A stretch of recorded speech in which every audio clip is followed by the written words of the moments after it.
You know her from shows like Gotham, from Homeland, the Endgame, and of course Deadpool and Deadpool 2. She joins us this morning to talk about the new film, The Good House, with Sigourney Weaver, who, by the way, Sigourney is a goat. And I saw on the poster for this movie, it says Academy Award nominee. And I think that's a travesty of justice that Sigourney Weaver hasn't won an Oscar. She's been nominated, she's been recognized, but she never won the Oscar. That bothers me a little bit. But Morena Baccarin is going to join us this morning. We're going to ask her about Deadpool. We're going to ask her about the new news. Hugh Jackman. Huge news about Hugh Jackman coming back to play Wolverine. Talk about her relationship with Ryan Reynolds. Ben McKenzie, of course, Gotham. Balancing being a mom and the new movie, The Good House, which is in theaters right now. We're going to check it out with Morena Baccarin here on The Collection.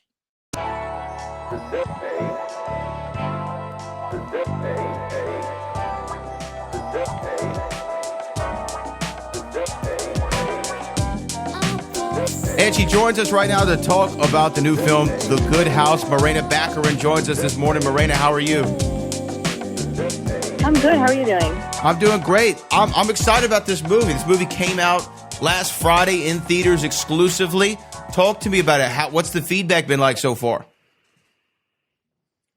It's been wonderful.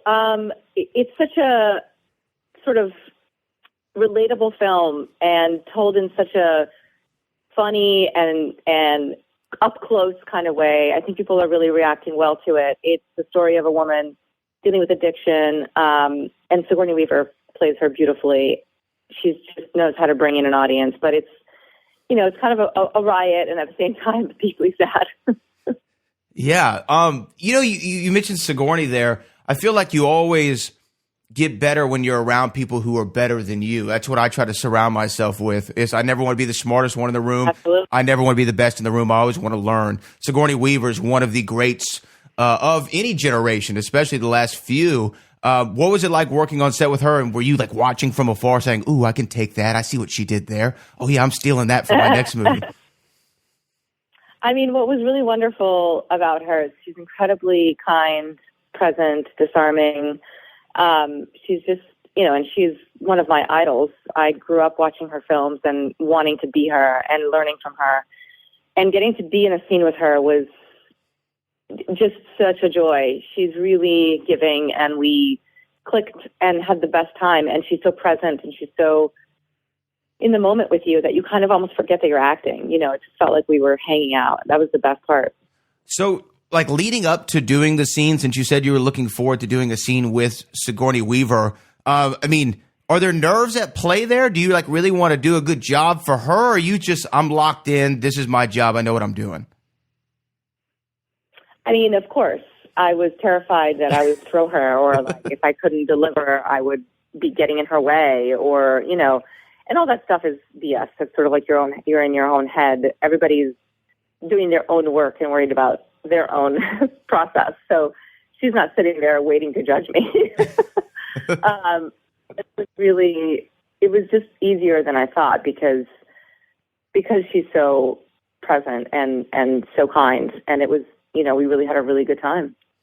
Yeah, the movie, The Good House, like when you choose your projects, because you have a lot of great action, kind of adventures films that you do. We know you've delved in the comic book realm, small dramas, kind of like this one. How do you go about selecting what's next for Morena? Like, what do you look for in a script or a screenplay?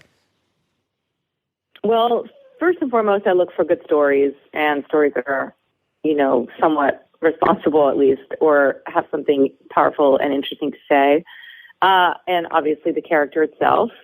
And then I always weigh that against how much time away from my children and where am I going? And, is it doable with our lives? So it's always a bit of a gamble or, a little bit of finagling. You know what? You're probably the perfect person to ask this. Okay, so my wife and I, we just got married in April. We're starting to have the conversation about kids. I know it changes the life, but how much does it really change your career? You said you have to consider things like time away from the family and things like that. How much has it impacted you? And what should I be aware of? What are the tips and tricks? 100% changed everything. I am not a free agent anymore, and by choice. I wouldn't have it any other way, but every decision that I make in my life has to do with my family and my kids. For me, that's just how I operate. You know, I still am lucky enough to be able to do what I love and what I do, but I can't just take any job that I want. There have been many times where I've had to turn down work because, you know, it's shot in India for 6 months, and there's just like no way that I was going to be away from my kids for that long. It's just you sort of prioritize what is more meaningful to you at that moment. And it's hard in the sense, but it's also easy because it's what you want. Yeah, I mean, it's really the ultimate reason we're all here is to you know, have a family and be able to raise people who are hopefully going to go off and do greater things than we ever expected ourselves to do. You know, we talked. Exactly. Yeah, exactly. I mean, that's the whole role of it. But you and your significant other, your spouse, the father, the husband, he's also in the acting realm. So do y'all have to look at the calendar and say, hey, yeah, you know what? I am going to be shooting in, you know, Toronto for these 3 months. Can you pass on this project and then you take the next one? Is that how it works? Yeah. I mean, he asked me to take the summer off. He's writing a book right now, and we needed somebody at home with the kids, and I did. You know, we just sort of try our best to support each other.